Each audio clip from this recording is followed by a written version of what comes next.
샬롬, 우리 주 예수 그리스도께서 주시는 은혜와 평강이 충만할 수 있기를 기도하고 축복합니다. 오늘 함께 읽고 묵상할 말씀은 잠언 1장 8절과 9절 말씀입니다. 내 아들아, 내 아비의 훈계를 들으며 내 어미의 법을 떠나지 말라. 이는 내 머리에 아름다운 관이요 내 목에 금사슬이니라. 아멘. 오늘 저는 이 구절들과 여러 다른 잠언들의 구절을 가지고 결혼을 통한 정체성의 변화와 그로 인한 풍성한 삶을 위한 역할이 무엇인지에 대해서 생각해 보고자 합니다. 결혼식장에서 자주 들리는 주례사의 핵심은 서로를 사랑하고 양보하며 조화롭게 살아가라는 메시지일 것입니다. 이는 아마도 오랜 결혼 생활을 통해 얻은 소중한 지혜일 것입니다. 그렇다면 잠언은 결혼하지 않은 사람, 결혼을 앞둔 예비부부 혹은 이미 결혼한 사람들에게 어떤 교훈을 전해주고 있을까요? 어쩌면 이러한 가르침이 재정적인 문제, 육아의 어려움 또는 자기 정체성의 붕괴에 대한 두려움으로 인해 결혼율이 감소하는 현상에 대한 지혜로운 해답이 될 수 있지 않을까 생각해 봅니다.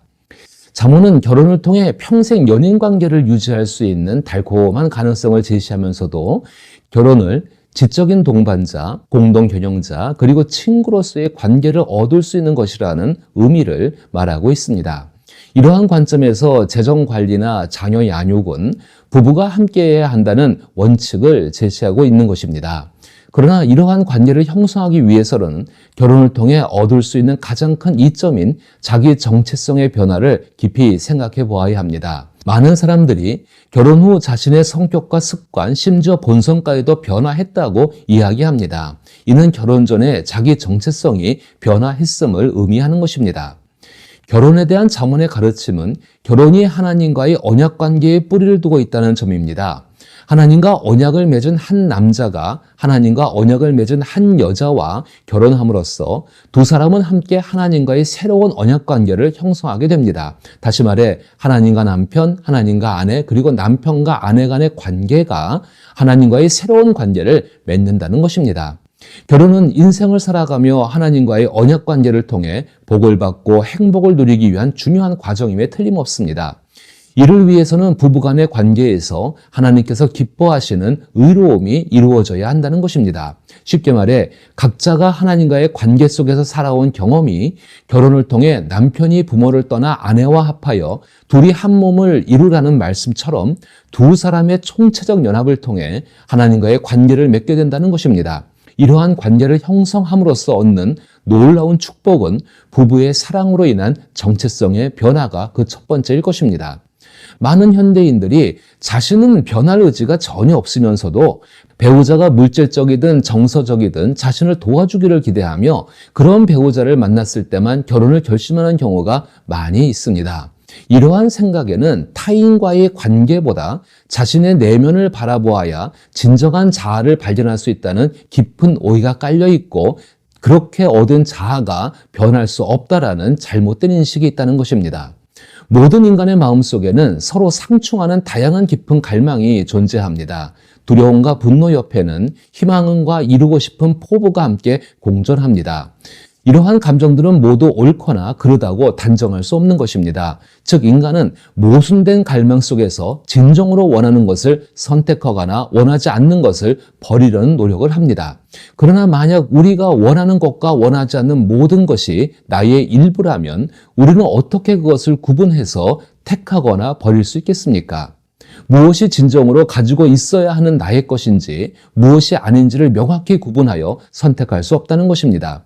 이는 인간이 지닌 어쩔 수 없는 한계입니다. 바울이 언급한 것처럼 바울 자신은 하나님의 영에 의해 지배받으며 살기를 원하지만 여전히 자신의 내면에는 사망의 법이 존재하고 있다는 것을 말하는 것과 같은 것입니다. 하나님께서 결혼을 통해 주신 놀라운 축복 중 하나는 결혼 관계를 통해 진정한 자아가 형성된다는 점입니다. 이는 인간이 특정 개인이나 공동체에 대해 양심의 가책을 느끼지 않고 떳떳함과 헌신을 바탕으로 그들의 관점을 통해 우리의 감정과 충동을 형성하고 평가하며 수정하기 때문인 것입니다. 지극히 자기 중심적이었던 남자와 여자도 결혼을 통해 아기를 가지게 되면 변화하는 것과 같은 이치일 것입니다. 다시 말해 새로운 정체성은 단순히 자신의 내면을 바라보는 것만으로는 형성되지 않으며 여러 중요한 관계와 이야기들을 통해 확립된다는 것입니다.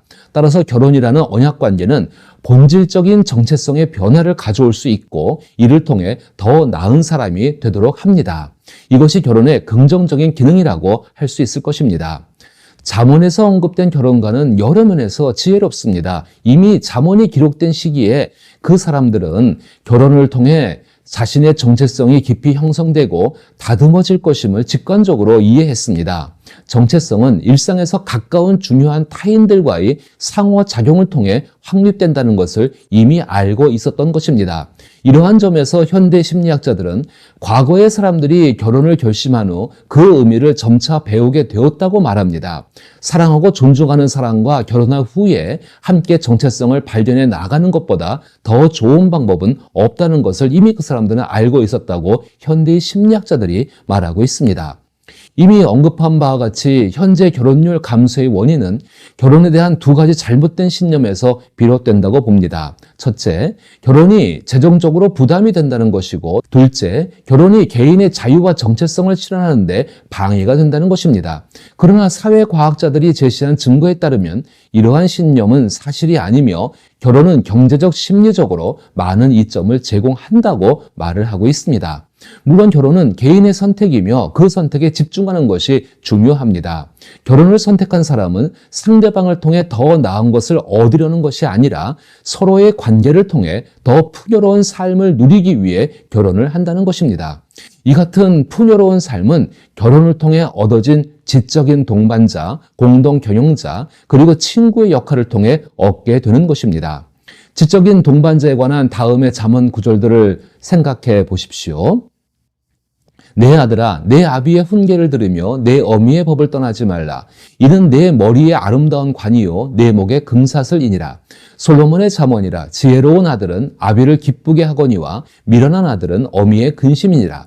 나도 내 아버지에게 아들이었으며 내 어머니 보기에 유약한 외아들이었노라. 내 아들아, 내 아비의 명령을 지키며 내 어미의 법을 떠나지 말고 그것을 항상 내 마음에 새기며 내 목에 매라. 그것이 내가 다닐 때에 너를 인도하며 내가 잘 때에 너를 보호하며 내가 깰 때에 너와 더불어 말하리니 대저 명령은 등불이요 법은 빛이요 훈계의 책망은 곧 생명의 길이라. 이러한 잠언의 구절들을 살펴보면 자녀를 위한 지혜로운 가르침이 아버지와 어머니를 통해 전해진다는 점을 이미 발견하셨을 것입니다. 이는 결혼을 통해 형성된 부부관계가 지적인 동반자 관계임을 의미합니다.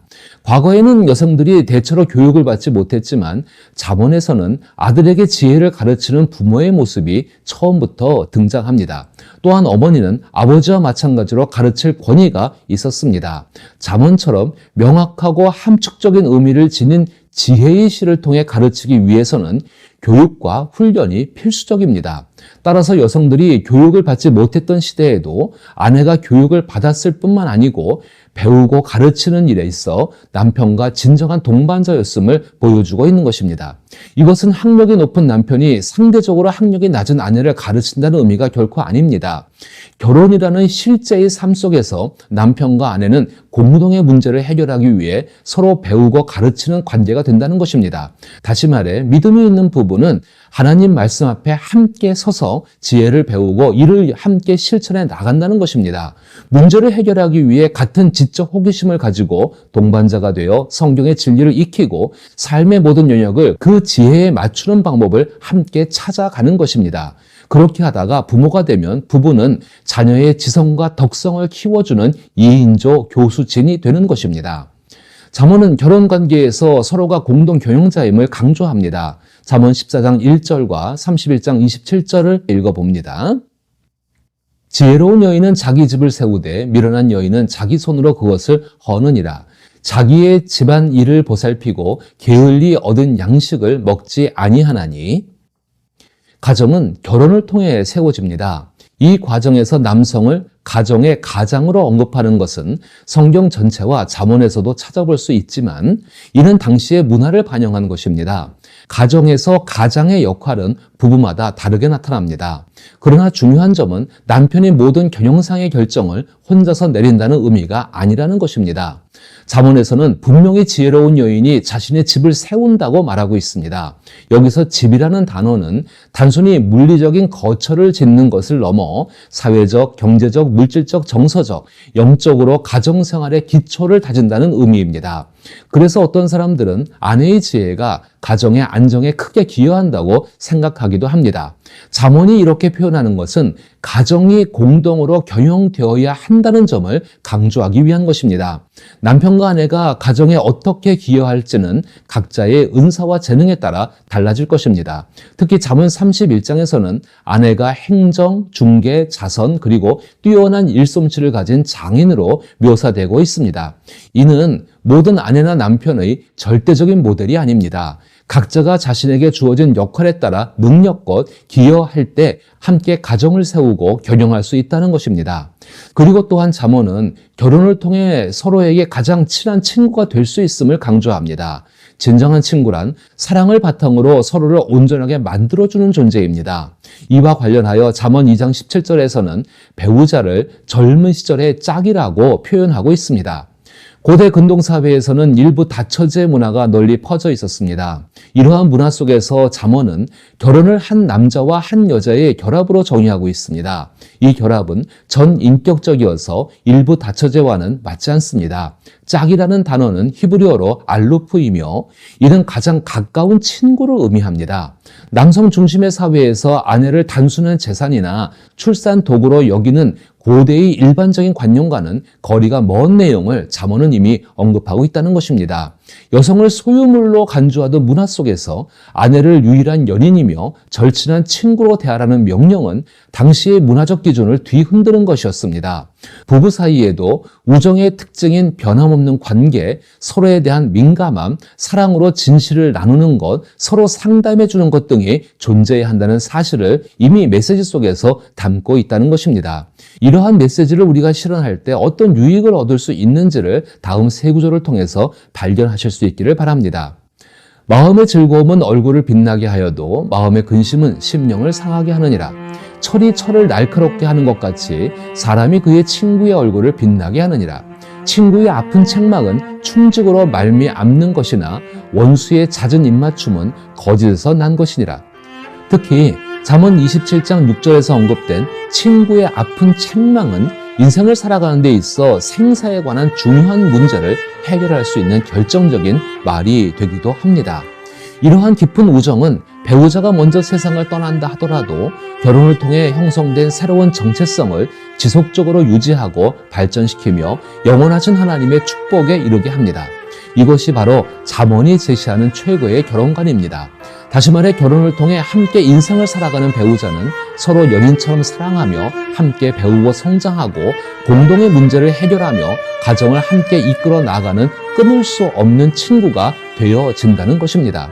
이제 이와 같은 것을 기억하며 결혼을 통한 정체성의 변화와 풍성한 삶을 위한 역할을 감당해 나갈 수 있기를 기도하며 축복합니다.